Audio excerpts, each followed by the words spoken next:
Most people really don't know the real process to relapse.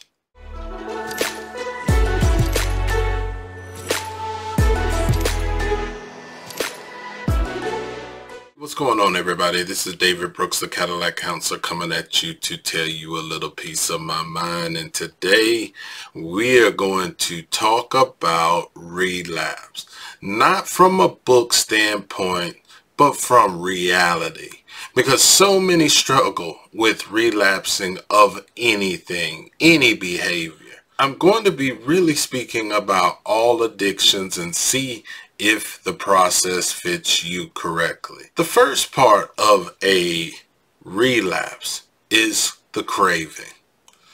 The craving comes out of nowhere. Don't get upset, don't get worried, don't lose control, because it comes out of nowhere.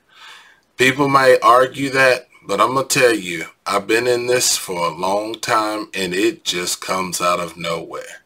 To my mind, it comes from a subconscious place, maybe even unconscious place. But most time it just comes out of nowhere, especially if you haven't been using. All of a sudden, you just want to do it. Whatever it is, that behavior wants to come back.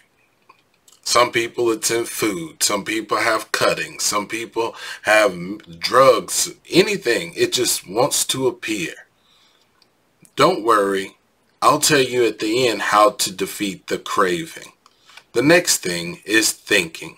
You will start to think, and you will think about thoughts that you have never thought about before. There was a guy who had told me he had been sober for a while, and he saw some seltzer alcohol, and he said to himself, why shouldn't I be able to drink just one?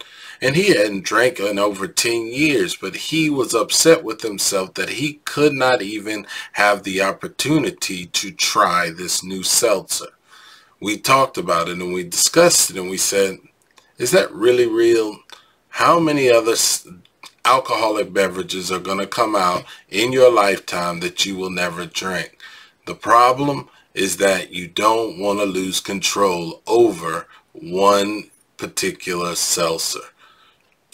After he got his cognitive thought pattern back together, he realized this was only just a ploy of his addiction. Thinking is definitely a struggle, because what happens is we compulsively think about it. There's a particular thing about this thinking, is that it moves into an urge.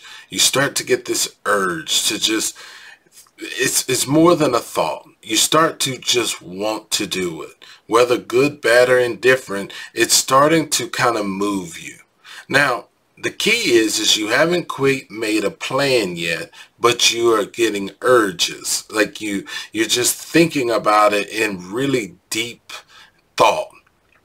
But what happens is that urge moves into a plan. Once that plan happens, I'm going to tell you right now, most likely you are about 80 to 90% done. Because now you still got some fight in you, but that plan comes so real. You'll go get some ground beef to make spaghetti for no reason. All of a sudden you just got broke. All of a sudden you start thinking you just might want to call somebody all of a sudden. There's all types of things that can happen when this plan starts. But if that plan gets solid, that's when you're about to go bad.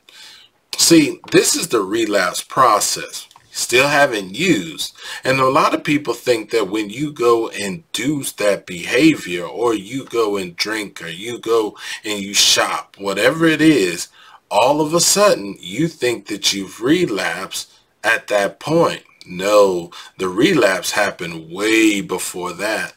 See, we have the ability to stop the relapse before we do the particular behavior that we don't want to have. What do? You got to deal with the craving. Stop running from the craving. There's no point. The key is that you need to focus on the craving. Why am I having a craving? Am I lonely? Am I tired? Am I feeling insecure? What's going on? Am I sleepy? Have I eaten? A lot of times it's just that simple. But if you don't attack that craving, all of a sudden you start thinking, and then the process all goes from there.